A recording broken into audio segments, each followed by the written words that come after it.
Well, hello there. I'm Drew Badger, the co-founder of EnglishAnyone.com, and it is a pleasure to welcome you to episode 21 of the Power Learning Podcast. It's going to be another fantastic episode. I know I always say that, but I do believe they get a little bit more fantastic each time I produce an episode.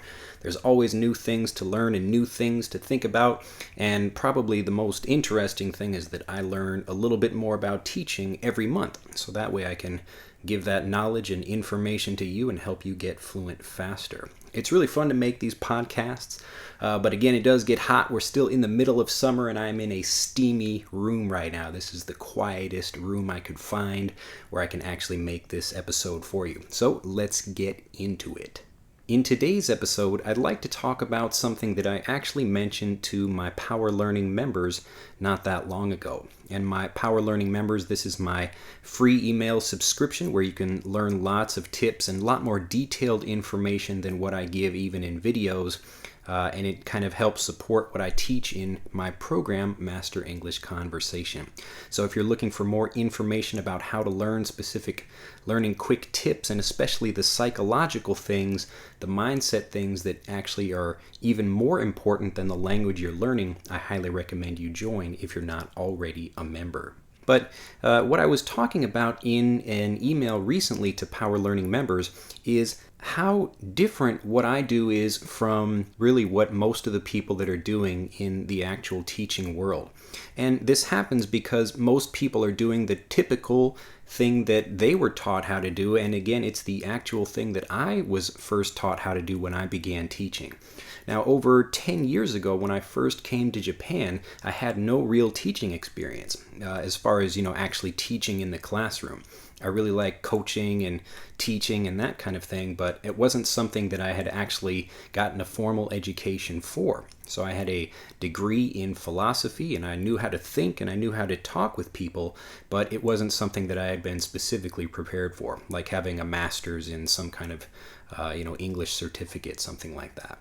But what I learned from the traditional way is that it really didn't work for me, and it didn't seem to work for most of my students. And that's because when you're teaching someone how to do something, instead of telling them the specific rules for how to do it, it's much easier if you can actually show them how the thing works. So imagine if I was going to teach you how to fly an airplane or how to build something, I could tell you a story about that. I could kind of give you the steps or the explanation about how to do that thing, or I could build it with you. So whatever it is we're trying to do, I would actually, show you how to do that thing. And what you're really getting when you're using the traditional, typical methods is you're getting examples of things that would teach you how to teach the rules to somebody else. Now, I know this is kind of a weird way of thinking about it, so just follow me for a second and I will explain a little bit more about what I mean. Now, if you think about how to teach a rule to someone else, I can just easily give a list of rules that says, well, this grammar point should be in this order and you can use it in these situations. Now, it doesn't really help me use that grammar point automatically when I'm speaking, but it does tell me what rules I can do so that I can tell those rules to the next person I'm teaching. So what a lot of typical traditional English education is, and this isn't just English, as I'll explain later in the podcast episode, but basically what people are doing is they are teachers who are learning the rules of the language first and then telling those rules of the language to other people. It could be how to pronounce a particular word. It could be what a specific way you should speak is, like, you have a certain word that you use in a certain context, or you have to speak it in a certain way, or it could be a grammar point. There are many different ways that these rules work, but the problem is that there's kind of a special second layer to learning, and this is what fluency actually comes from. So you can learn the rules for how to do something, but just like I'm training a young police officer how to use a gun. Now, I could train them the rules for the gun, how to put the gun together, how to even practice shooting the gun on the shooting range. But once you get them out into the real world and they actually have to use the gun, it's a whole different environment. So if you're, again, trying to teach people with just the rules for something, it's really going to be more difficult for you to get them to kind of transform from a person that understands the rules to a person that can actually use those rules productively in conversations. Now, a lot of the people that are actually teaching English out there, they're already fluent naturally first, and it's the same thing with me. So when I came to Japan and I started learning how to teach, or learning the traditional way to teach, I was already fluent and I had no idea the actual names of the rules that I was using. I just knew how to use them naturally. And that's because I learned English as a native speaker in a way that's different from how we actually teach the language. So not only is the way that the language is taught different, but also the actual language, so the specific words and phrases, are different as well. So when you're learning the traditional way, you're getting kind of two big problems right from the start. You're not learning what you should actually be speaking and listening to if you want to understand native speakers and have really great conversations. And you're also learning the rules for things, so you're not really learning to actually put those together well, just like that young police officer that gets into the real world. And again, the only way to do that is, number one, to learn real conversational English. Again, you want to learn the thing that you want to use in the real world in the real way, so the actual natural way, the same way that native speakers would learn it. And then you also want to learn in a way that doesn't just give you the rules, but actually helps you understand and internalize the rules, to really absorb the rules so that you understand them and can feel how they work.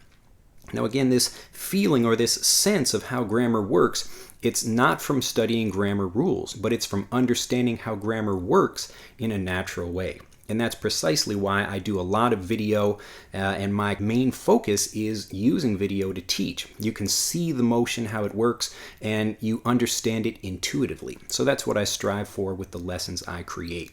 Now, getting back to the kind of thing I was speaking about with Power Learning members and the new people that come into the program. So this is kind of a podcast episode not only for people that have been following me for a long time, but also new people, so that you can really understand the difference between what I do and what the traditional methods do. Now, in this email, I wasn't quite angry, but it's one of those things that part of what I do is really a almost like a war. It's a struggle between taking all of these people that have learned how to do something one way, even though it doesn't work, they continue to think that that's the way you should be doing it. Now, I want to make this very clear. Basically, you have all of these new students all over the world that are learning English in a particular way. And this is the traditional way. This is what's mostly taught in schools and, what's even in a lot of programs that you can find online. And you will learn a lot of rules, and they'll teach you a lot of individual words and how to pronounce those, but a lot of people, after they've even gone through those kind of methods for many years, they end up not becoming great speakers. And again, for the reasons I've already explained earlier in this episode, that's kind of why it happens. So again, they're not learning the real native conversational English that they should be learning, and then they're learning rules instead of actually how to apply the rules so they can use them actually automatically and confidently in conversations. So recently I actually, I get lots of comments on YouTube, and this one I wanted to make, it was such an important thing to me, I wanted to talk a little bit more about it in addition to the email I sent, but in this podcast episode. And this was on my phonics video series, and a listener or a watcher or a viewer had noted that a particular phonics video would have been better had the International Phonetic Alphabet been used. Now again, I want to talk very specifically about the International Phonetic Alphabet, and it's something that I don't use, I don't recommend, and it's almost something that I hate. I can't stand the International Phonetic Alphabet. I understand why people would want to use it, but at the same time, it's not required to get you fluent. Now, my problem with the International Phonetic Alphabet and anything else like this, again, it's not just, a problem with speaking symbols or anything like that. It's anything that gets between you and the language that you're learning, or whatever it is you're learning. And I want to talk a little bit more, give you kind of an example, the same example that I gave from the email I sent, and then I'll talk about an additional example that illustrates this a bit more clearly. So imagine the game telephone. Now this is where you have a line of children, you have them all standing in a row or sitting down, And the first child comes up with a sentence and then says that very quietly to the next child in the line. And so this is a process of saying something and listening to it and then saying the same thing to the next person. Now, just like taking a copy of a copy of a copy of a copy, if you were to do that with a regular copy machine, over time, the information would get corrupted. So by the time you have many, many children in a long line trying to give some kind of information, at the end, the last child that gets that information will probably get something very different than what happened or what was said by the first child. Now, this happens when people are learning languages, especially when they put more and more steps between what it is they want to learn and then how it is they're learning it. So as an example, I can teach someone a grammar rule by showing it to them, and that's really the fastest way to learn it. You can review how you practice grammar, but really the reason that you learn it quickly like that is because it's intuitive and you can understand exactly what's happening. And when your brain understands that, that's when you get excited to learn. It's not really having to do anything in particular. You could say like, well, I'm a person that likes to listen in order to learn, or I like to watch, or I like to move around. There are lots of different ways to learn, but really all of these things have is a particular way of getting you to the same place, and that is an intuitive understanding of what the grammar point is or what the word means or something like that. And so I talk a lot about that, and I teach a lot about that because it's such an important thing for learners. You want to intuitively understand a rule or a vocabulary word or something, or you want to at least learn the explanation of that thing in English. So again, this is how non-native speakers are learning. They're learning kind of the translation of a word, or they learn the definition in their own language, and that's what stops them from using these things confidently and automatically when they speak, because they have to think about what the word is, they have to translate it in their heads, they have to think about whether it's the right word for the situation or the context, and then they start to speak. And then they worry after that maybe what they're saying is incorrect. So there's lots that's happening in a non-native speaker's mind, and this is, it happens to, people like me. So I'm learning Japanese, and it's the same kind of situation.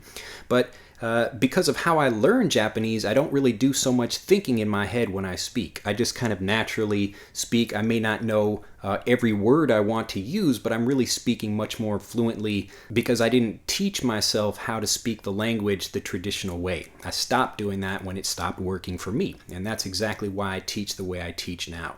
So when I was beginning to teach English and also beginning to learn Japanese at that same time, I did the typical thing that most people do. And so I learned firsthand. This word firsthand means I learned it myself. So firsthand. So I learned firsthand that the situation or that way of learning didn't work for me. Now, it could work for some people. Any system might work well for some people as long as you push hard enough and you do it well. But I'd rather use a chairlift to get up a mountain than to climb the mountain myself, if really the goal is just get to the top of the mountain so that you can ski down. So I'm always thinking about that. What's the fastest way to learn, why we should have certain things in lessons or not. And this idea of having to use the International Phonetic Alphabet or any kind of grammar rules, it's really what slows you down and gets in the way of learning how to speak. Now, I don't really know any native speakers that know most of the names for grammar points or even any symbol for the International Phonetic Alphabet. And that should be a very strong clue that it's not something that's required if you want to learn. Now, maybe it's something that if you want to learn how to master many different languages at the same time, then having a syllable set that would teach you just how to listen to the sounds or how to understand them, that might be helpful. But if you really just want to learn how to speak, why not focus on the individual sounds and learn how to read them and write them and understand them in that language? So that's what I do, and that's what I teach. Now, maybe you disagree with that, and that's just fine. Some people like using the International Phonetic Alphabet, but I don't. And again, the reason why is because it's getting in the way of what you want to do. It's putting an additional step between you and the language you actually want to speak. Now, to give you a kind of a different way of looking at this, I want to talk about it from a business perspective. And this is kind of a typical thing that most people do when they're learning a business or they want to actually learn how to make a business for the first time. And this is, again, just like when I was learning to be a teacher, I was learning to build a business at the same time. And when I was learning to build a business and thinking about how to do that, when you really want to start, you kind of get serious about something. You really want to build a business. You think about, okay, I have to do things in a certain way, and you have a certain idea. That there are certain rules or other things that you have to do in a certain way in order to do that, just like learning a language. So I want to talk a little bit more about my personal experience in having done that and why I do things much differently now, but achieve a lot more success. So I want to begin talking about my kind of later business experience, not my very, very young things like lemonade stands and that kind of thing, but the more when I wanted to build my publishing company and I started working on that. Now, the kind of thing that I did when I began was I was thinking about doing business in the way that most people do that really have no business experience. So a lot of the people that they think about an idea and they think the idea is the most important thing, and they have this great idea and then they want to figure out how to produce that thing. And the reason we kind of get this way of thinking is because, in my opinion, there is a kind of cultural myth about how businesses are formed. So we have an idea that, okay, we should be having a specific idea first, and then we work really hard on it in our garage or our basement or our bathroom or wherever, and then we release that item to the world, and if it does well, if it's a great product, it sells millions, and then you become a fabulously wealthy person and everything is great. Now, it usually doesn't work like that, and that's why it becomes such a frustrating thing. It's kind of the same way that people think about learning a language. So they think, okay, like a language is just a collection of rules. So really, if I just learn the rules, then I will become a great speaker. And that's the same thing as if I just learn the rules of business and I read a few business books, then I will become a successful business person. But when people actually start doing that, they realize that it doesn't work that way. And that's exactly what happened to me. So when I was a young adult and thinking about starting my publishing company, I read lots of business books about how to do things. And it talked a lot about, really coming up with a great plan and finding things and you really work hard on the product. And again, I always had in the back of my mind this idea that, okay, I have to think really hard and come up with an idea myself and then try to make that thing, make it as perfect as possible, and then begin selling it to people. Now, again, I really want to hammer this home. This idea of hammering something home means to really make the point clear. So I want to hammer home the idea that there is a kind of two things. One is learning the rules of business, the specific things you have to do, like building a business plan and really thinking about producing a quality product. And then also thinking about the myth that people have in the back of their head, which is that they need to produce something really great, and then that's how people make money. So first you come up with a great idea, and if you don't come up with a great idea, then you can never become a person that's a successful business person. And really a lot of this comes from what we see on movies and TV. We watch the story of Mark Zuckerberg or somebody else that had a great idea and just think, wow, that person was smart and they had a great idea and they worked really hard at building it, and then it just took off and magically became successful. But we never really hear the stories about all of the millions of other people that have really thriving, successful businesses and didn't build them that way. And again, what I'm really trying to do is show the connection between this way of thinking for business and this way of thinking for learning a language. And I want you to go direct to the source. I want you to get to that. Just like you're learning a language, you want to learn something in an intuitive way so that you understand it and you understand it directly as opposed to going through steps. So what I did when I was first building my publishing business, again, I was reading lots of books and then trying to figure out all of these specific things I needed to do, and I was doing what I thought was what you're supposed to do because that's what everybody does and that's what you see on TV. But as you'll learn here and as you should be figuring out, just because a whole bunch of other people around the world are doing something, that doesn't mean it's what you should be doing, especially if a lot of them aren't finding success doing that thing. Now, maybe a few people will do a really great job with a particular system, and that could be for anything, but unless a system is really great for a majority of people, or it really works well no matter who's using it, then that's really what's going to determine whether a system is actually good or not. So when I began learning again, I was using the business books and thinking about the way to do it. I spent all of this time figuring out how to do something without any thought at all about the market.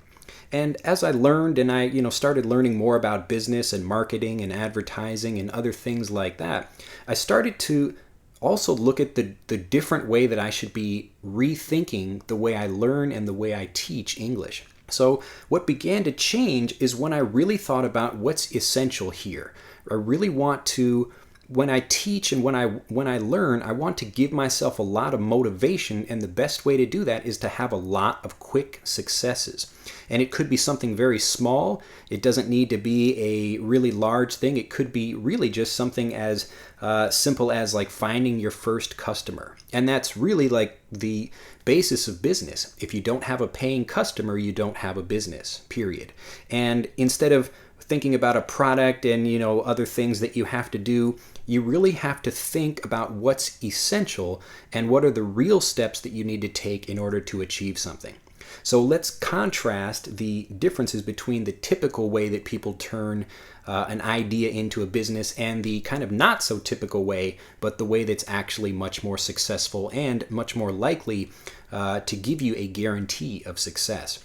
So the typical way is, again, to think about an idea, to really think hard about that, and then once you come up with a good idea, to really focus on it. You're working on it independently, and then you release that idea into the world, and hopefully it does well. Now, the better way to do this, and this is what I've learned over my years of doing business, is to not begin with a product at all. What you want to begin with is a market, and a market is just a group of people looking to solve a problem.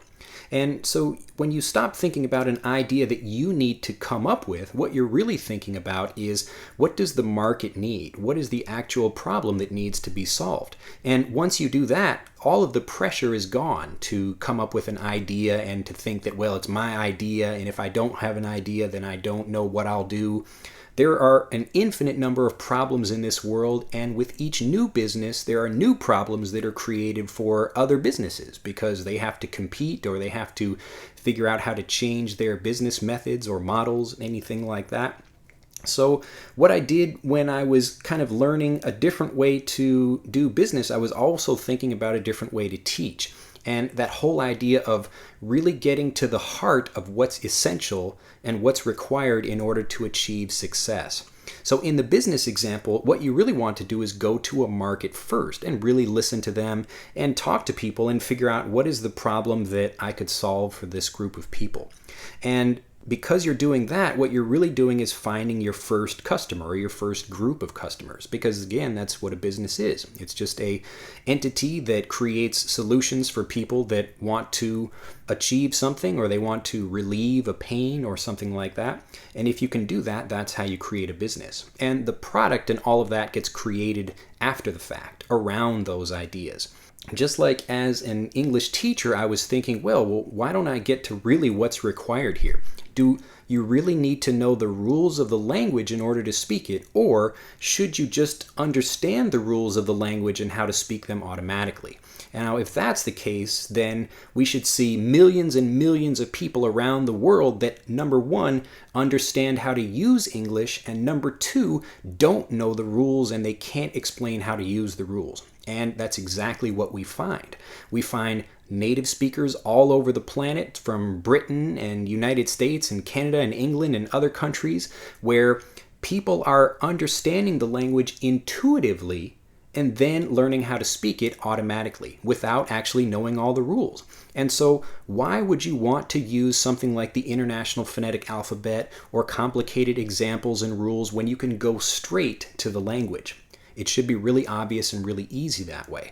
So that's exactly why I teach, and it does get kind of frustrating because if you look at the world right now, it's kind of like a factory of people that are learning in two ways. You have a much huger, a much larger, an enormous factory of people that are learning English the traditional way. So in countries all over the world, people are sitting in classrooms right now, right at this moment, and they are learning the traditional kind of bad, ineffective way of learning the language. Now, some of them will work really hard and they will figure out some way to get fluent by using that, but most of them will not. And most of them will become people that are listening to me, and they're going to be wondering, why is he not teaching the traditional way? So even though the system didn't really work for them, they are going to continue to ask, well, why don't you teach it this way? So if you are a kind of person that likes, additional explanations, or you like to use the International Phonetic Alphabet or other things like that, I am probably not going to be very helpful for you.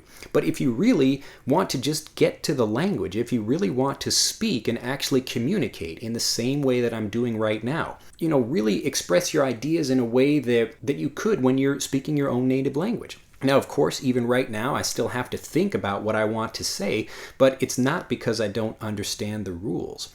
I'm thinking about what I want to say because I want to express myself clearly and make sure what I'm saying is easy to understand. But at the same time, I'm not thinking about what grammar point to use or how I should use it, or whether this phonetic symbol from the International Phonetic Alphabet is corresponding to something that I'm saying right now. So just like the way I figured out, okay, we should be doing business in a different way, why shouldn't we be doing, English learning and lots of other studies in a different way? So that's exactly why I do what I do, and why the International Phonetic Alphabet is not a part of what I do. When I teach phonics, I get you straight to the letters you should be using and what sounds they make. And maybe there's a very, very quick explanation in English about why something is like that, but it's the same way that I would teach a native speaker how to do something. And that's exactly why I teach the way I do. So if you like the way I teach, then continue to watch what I do and listen to lessons and things like that. But if you don't, that's perfectly fine. You can have, there are tons of English lessons available for people that really just want to do it the traditional way, even if it might not help them succeed. So I focus completely on eliminating as many steps, as many things in between, or what I like to call filters. Again, a filter is something that it's changing the way you see something, just like a translation when you're watching a movie. So if you're watching a movie with subtitles, then that set of subtitles is a filter between what you're actually hearing, what's on the movie screen, and what you get in your ear. So if you want to become a great speaker, you have to eliminate filters. You have to get to the language and get direct to the language. So if you're having problems with getting direct access to something, like let's say you're watching movies and you're wondering, okay, how can I watch a movie or TV show when I can't really understand much of it? Well, the answer to that would be to take your English, or take what it is you're using, down to a more basic level. If you're not understanding the TV show or the movie that you're watching, take it down to a level of understanding that maybe a child would be using, and work back up from there.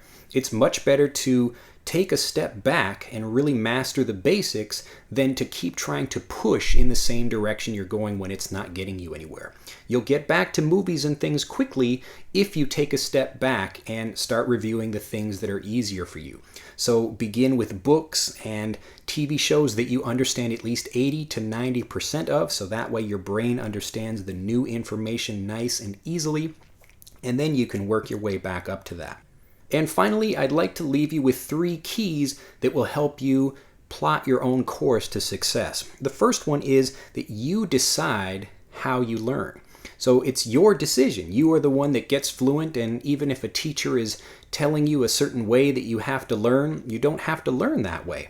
You can decide to follow your own path. You can decide that even if so many students or millions of learners are learning things one way, maybe that's not the way it has to be for me. And the second thing, the one connected with that, is that you decide how you learn and you have to test. So you have to try different things. Maybe my method works for you, maybe it doesn't, depending on how you like to learn. Like I said, what I do is I create things that make it really intuitive and easy and obvious for people to understand. But what I don't do is try to give lots of explanations about how the grammar physically works, because it just isn't very helpful. So that's why you won't see many diagrams of grammar in what I teach, especially in Master English Conversation. And the final thing is that if you need help, if you'd like me to help you personally and really help you find the clearest path not only to success, but also to learning all of the individual things about the language, like the real words and phrases that native speakers actually use, or the way that we pronounce things and the way we actually blend things and speak smoothly. If you'd like help doing all of those things and you don't really know how to learn yourself so that you can become a really great speaker, I invite you to try Master English Conversation. And you can learn more about that by clicking on the link below this video that will tell you all about how you can learn intuitively and naturally with as few steps as possible by connecting directly with the language. And you do all of this so that when you finally speak, you don't have to think about the language, you don't have long pauses when you speak, and you can really express yourself in English the way you do when you're speaking your own language. Well, I hope it's been a really great episode for you. Remember that, you decide how you want to learn. You don't have to do things in a certain way unless you really want to do them and unless they're successful for you. And if the traditional methods are working for you, that's great. They just didn't work for me, and they don't seem to be working for many other people around the world. So that's why I do what I do. I really want to make it easy and obvious and understandable for people so that you don't have to put extra steps and explanations and translations and rules between what you're doing and what it is you want to speak. Well, have an excellent day, and I will see you at EnglishAnyone.com, and I wish you the very best. Remember to keep things intuitive, and I will see you in the next episode. Bye-bye.